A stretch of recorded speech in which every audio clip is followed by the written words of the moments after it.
I'm Gabriela Fresquez, and this is Radar 2021. It's hard to imagine life before social media. We rely on it for everything, from organizing events to posting latte art and stalking exes. Today, more than half of the world uses at least one social media platform. In the US, that number jumps to 70%. And for this country's teen population, the number shoots to 97%. But what constitutes social media use, really? Lightly browsing through your Instagram feed, or maybe taking in a couple funny TikToks? Not exactly. Teens in the US spend up to an average of 9 hours a day on these apps. And I get the scrolling, but I can't imagine what I would be posting at 13 years old. There's a reason we keep awkward teen photos hidden and buried in mom's attic where they belong. But the social media world we know could soon change. I've always viewed social media as a creative outlet, so I started uploading videos when I was around 15 or 14 years old on YouTube. Originally, it was just to make me, my friends, and my family laugh. It was just a hobby. But as the years went by and I continued persisting, now daily I have millions of people who watch and enjoy my content, and it makes them feel more confident and empowered. Social media will always be a creative outlet. It's absolutely amazing that I could just put my thoughts on there and have a platform where I could broadcast my thoughts or my jokes and have these people watch and have these people enjoy, and I'm extremely grateful for that. Most often, the filters we use on social media are the ones that blur our blemishes so much we look like newborn infants. I'm finally worthy of Kris Jenner's love. And since big tech executives last testified before Congress, just 1 week before the 2020 presidential election, a mega episode born on social media evolved into a full-on insurrection at the seat of government, and might have set in motion some major changes to social media as we know it. We have clearly established principles that say you cannot call for violence. In this moment, we took down those posts that we thought might be calling for violence or were calling for violence immediately. But in this moment, the risk to our democracy was too big that we felt we had to take the unprecedented step of what is an indefinite ban. And I'm glad we did. Look, I know the convenience and connectivity that social media platforms like Instagram and Twitter provide is something that, at this point, some of us would be lost without. I mean, ever since WhatsApp and Messenger made it onto the scene, abuelas everywhere have figured out a better way to stay connected to family than buying a $20 calling card for 10 minutes of talk time. Habla. Hola, Marce, ¿cómo andas? Feliz cumple. These platforms allow us to engage with people around the world, provide the ability to build brand recognition entirely online, and give social movements like Me Too, Black Lives Matter, and Bring Back Our Girls a global platform to affect change. But lately, I've noticed a lot of my friends hopping on the social media detox wagon, many doing it out of concern for their mental health. Because when a friend goes from posting an occasional selfie or photo of their dog to an abrupt stream of inspirational quotes and self-help memes, it's probably a red flag. Digital minimalism is a philosophy of technology use. And it says what you should do is wipe the slate clean of the various apps and services that you haphazardly downloaded or just started using at various parts in your digital life, and instead rebuild it from scratch, but very intentionally, so that the tools that you actually use in your digital life directly serve things that you very care about. When it comes to social media, I think you have to understand what's actually happening with this product. This is an experience that has been engineered to make you a compulsive user of your phone, and therefore should be something that makes you wary. Still, it's hard to resist the drop of dopamine we experience every time we get a few new likes or follows. They're basically virtual hugs. We get rewarded by hearts, likes, thumbs up, and we conflate that with value, and we conflate it with truth. A whole generation is more anxious, more depressed. I always felt like fundamentally it was a force for good. I don't know if I feel that way anymore. The first step is admitting we're powerless against those little dings and chirps. Everyone from tech engineers to researchers say there's some serious connections to gambling here. It's all because of this thing called the variable ratio schedule, basically the slot machine method. When you swipe down to load, it's literally like playing a slot machine. You pull the lever to win a prize, sometimes you win, sometimes you don't. The prize on social media, though, isn't money, but all those likes, followers, and new updates. So those same Harvard scientists basically say our brains are kind of being rewired to crave all those rewards. Pretty wild. But total social media abstinence isn't feasible for a lot of people because it's either so closely intertwined with their livelihood, or for some, it is their livelihood. Social media has completely changed the way we live, the way we interact, and also it's changed the way we make money by creating a new ideal. In this world, followers equal money, and terms like reach, impressions, and engagement are key business terms, the kind that determines how much money influencers can make. So get this, mega influencers like Kim Kardashian can make up to $1 million per post. Let me say that again, that's $1 million. According to a MediaKick study, over the course of 2 years, between $1.7 and $2.3 billion were spent on Instagram. But being an influencer doesn't necessarily mean you have to have millions of followers. There are different levels. There's those who have more than 100K followers, aka macro influencers, like Sebas and Espen, a couple known as Two Trends who's built an entire international lifestyle brand. We learned how to grow social media, how to brand ourselves, and we began posting our outfits. We both like to, dress up and whatnot. And what began as a fashion blog now is lifestyle. It's about our relationship. We do videos, photos, we travel, do comedy, so we do it all. Then there are micro-influencers, those with 50 to 100,000 followers, like Mexican influencer Fernando Quinzaños, who built a business model for a dessert shop, @CasaFet, that runs entirely on Instagram. Nosotros en las redes ahora lo usamos como una herramienta y un poder para CasaFet. Compartimos historias y mensajes de cómo a la gente le gusta el producto.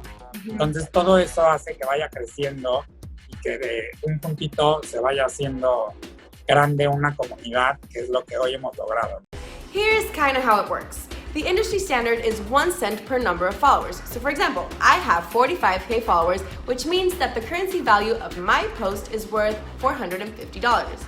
But between you and I, brands are willing to pay the big bucks. Micro-influencers can get up to $10,000 if they sweet-talk big money companies with a multi-post campaign. Plus, you can also factor in comments, shares, actions, impressions, reach, industry, platform, age, all that needs to get factored in. You're following me, right? And I mean following me on Instagram. What if all of this disappeared out of nowhere? We've learned to do everything, Photoshop, graphics, video editing. I mean, if you take down all of social media, there's still going to be local businesses. So I think that would transition into more of an agency type of thing. So there you have it. Now you know a little more about the influencer world. Go like my pictures. And no one is banking off social media more than big tech. In the US, Google and Facebook make up more than half of digital advertising spending. And Apple owns 46% of the smartphone market.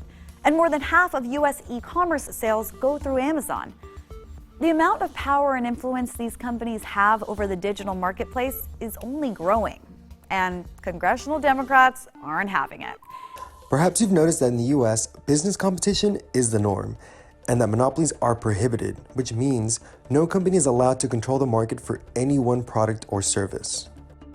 To keep that from happening, there are antitrust laws set in place. The government watchdog who enforces them on the federal level, the Federal Trade Commission. In the 80s, they broke up AT&T. In the 90s, they heavily policed Microsoft. Today, it's big tech who finds themselves at the FTC's crosshairs. And ever since a mob of Trump loyalists plotted online to violently take over the US Capitol, whether to break up big tech has become an urgent matter. In fact, it's one of the few issues that has support from both parties. Republicans decried censorship of conservatives louder than ever when Trump was banned from various platforms as a result of inciting the violence.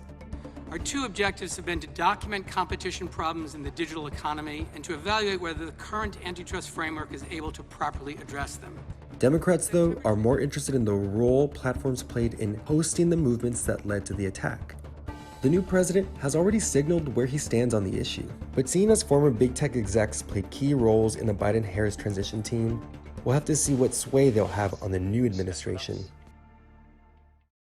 Studies have shown that social media sites systematically amplify false information, while facts tend to get digitally drowned out. The truth may be stranger than fiction, but it definitely won't get as many likes. And according to digital data scientists, that's not just because of the bots. It's human nature. Too often, you're harmlessly scrolling through Twitter to gawk at some scandalous celebrity rant. And the next, you're 30 comments deep into a QAnon thread, leaving you questioning your own sanity and convinced that public education is probably the most underfunded sector in America. And while it's Democrats who are calling for more accountability among social media giants over the spread of mis and disinformation, Republicans are focused on claims that social media censors conservative opinions. I'll just cut to the chase. Big tech's out to get conservatives. That's not a suspicion, that's not a hunch, that's a fact. Which brings us to the possible repeal of Section 230, aka the 26 words that created the internet. So Section 230 reads, all 26 words of it, no provider or user of an interactive computer service shall be treated as the publisher or speaker of any information provided by another information content provider. And that's created the internet as we know it, a bastion of free speech, consumer reviews, blogs, websites, everything. Now, a growing number of lawmakers have zeroed in on this little piece of law, this 26 words, as something they want to go after. Democrats want tighter restrictions on the internet, more regulation on the content that is going out there. They say it's something that has created violence on the internet, that people are becoming radicalized on the internet. Now, Republicans have zeroed in on a different part of the law. The part of the law that says that you can moderate the content and you're still not responsible for it. That moderation, they don't like that. And they think that tech companies are moderating against them and that the internet is biased against conservatives. Lawmakers on both sides of the aisle have gotten much more interested in how the law regulates the internet in recent years. But it really depends on what the actual law will say. So 26 words from 1996 may not be the most savvy, but they are the law of the land now. And until we see actual proposals, experts say it's just too much to know what the internet would look like under a new set of regulations. There's a lot to consider when it comes to repealing 230, since it would give the government broad authority to indirectly police content online, as well as make social media companies liable for what users post, potentially eliminating discussion or commentary on controversial topics. And removing Section 230 will remove speech from the internet. Of course, our ability to provide access to a wide range of information is only possible because of existing legal frameworks like Section 230. People can reasonably disagree about where to draw the lines. That's a hallmark of democratic societies. I believe Congress has a role to play too, in order to give people confidence that the process is carried out in a way that balances society's deeply held values appropriately. And that's why I've called for regulation. And in case you were wondering, government censorship of the internet in other countries is still very much a thing. Today, Germany is hailed as an example of democracy. And because it also happens to be a country with a deep anti-Semitic and racist past, one that isn't entirely eradicated, in 2017, its government decided to pass strict social media regulations, forcing platforms to remove hate speech and other illegal content. Opponents argue that the law's short review periods and risk of steep fines push companies to over-censor. Also, it provides no judicial process for appeals. Some proponents, though, say it doesn't go far enough, and that those spewing hate online should be brought to justice. So far, it's earned praise from Russia and the Philippines, two countries known to violate human rights. While in Latin America, where it's known that authoritarian regimes do their own policing of social media content, in countries like Venezuela, Nicaragua, and Cuba, dissidents are targeted via the content they post. But many US Twitter users, for example, are opting to switch their account locations to Germany, welcoming the censorship in order to avoid pro-Nazi content from reaching their feeds, making it clear that the line between online freedom of expression and content regulation is one the world has yet to come to a consensus on. Sometimes it seems we forget that social media platforms aren't actually public spaces. So when private companies like Twitter regulate content, it's not a violation of our First Amendment. regardless of what some former elected officials might have told you. It's a thing called free speech rights. You look at Google, Facebook, Twitter, and other social media giants, and I've made it clear that we as a country cannot tolerate political censorship. Repealing Section 230, which Trump has repeatedly called for, would mean more government oversight of social media companies. So how exactly would that work for Trump when he launches his own digital platform? Thinking things through has never really been his thing. And although Donald Trump was the first to plant the seed for repealing Section 230, President Joe Biden may be the one who ensures the young sapling sprouts into a full-grown fiddle leaf. That's right. Biden has called for the repeal, arguing that sites like Facebook knowingly propagate false information. So, the future of social media's legal shield is still very much in question, which means we'll have to seriously consider what the repercussions of eliminating those 26 critical words might actually look like. Regulating big tech and breaking up these companies will do is give more oxygen for new companies to come along, for consumers to be able to choose which ones they actually want to use and take all of their favorite parts of the other apps with them. It depends on the kind of regulation, but certainly any significant tweaking or the full-on repeal of Section 230 would change the internet as we know it. Google and Facebook and Amazon and Microsoft, they already have big teams of engineers and lawyers that are ready to comply with any new regulations or laws. And I worry that in that environment, the market will become much more boring. We think that we need much more regulation in tech. And that's because these companies, especially these 5, have an outsized impact on not only our economy, but also our democracy as well.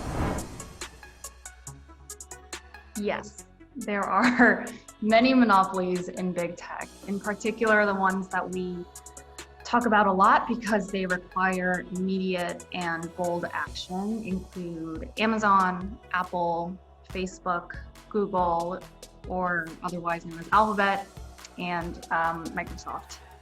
I do not think that we see monopolies in what people generally call big tech. In fact, I think most of these companies are far be it from being monopolies, they're actually competitive. Beyond financial repercussions, eliminating Section 230 would pressure social media companies to review an inconceivable number of posts in order to avoid lawsuits, which would then require them to make even more decisions about what content is appropriate, causing more claims that they're biased against certain views. I'm going to predict sometime in the future, Section 230 is repealed. I log on to a social media platform and essentially they've now become publishers. If it were to be repealed and they are forced to hold accountable, they become publishers, what's going to happen is they will censor more content because then they are legally responsible. In that world, I think we start to see a very splintered ecosystem of technology platforms that are not only partisan, but interest-based in general. I don't think that's what the public wants. I don't think that's what the economy wants. I think that if that happens, I think we see these platforms collapse over time. I personally don't believe and I don't want Section 230 to be completely repealed. And there is a lot of value to it. I think incremental changes to it and serious considerations and slow progress forward is the better option because oftentimes law gets put in place and it stays in place for a very long time. I would rather see innovation changes. I would rather see companies come up and change the way things happen, business terms, and compete and force change based on market innovation. And I also believe this is going to be a generational thing. I think that there's a whole generation of people, 25 to 45, who lived through the early days of the internet and technology, and they've watched all this happen. So we grew up around this. We saw it before it got crazy, and we saw it after it got crazy. We don't want this anymore. We don't want our kids to go through this anymore. We don't want our nations to go through this anymore. We are going to make very intentional decisions to make sure this doesn't happen anymore. There is a ton of gray area when it comes to the topic of social media. How often we use it, who profits from it, and who has the power to regulate it. And a choice between social media platforms that double as infinite dispensaries for conspiracy theories disguised as facts, or ones that diminish healthy democratic discourse as a result of too much government oversight, is a false one. The answer lies somewhere in between. In the meantime, get some fresh air. Take a little break from the endless stream of selfies and humble brags, and give yourself a little mental detox from the virtual spaces we've been relegated to during the pandemic. Or don't. Whatever. I'm not your mom. Just do whatever you have to and don't be a troll. I'm Gabriela Fresquez for Radar 2021.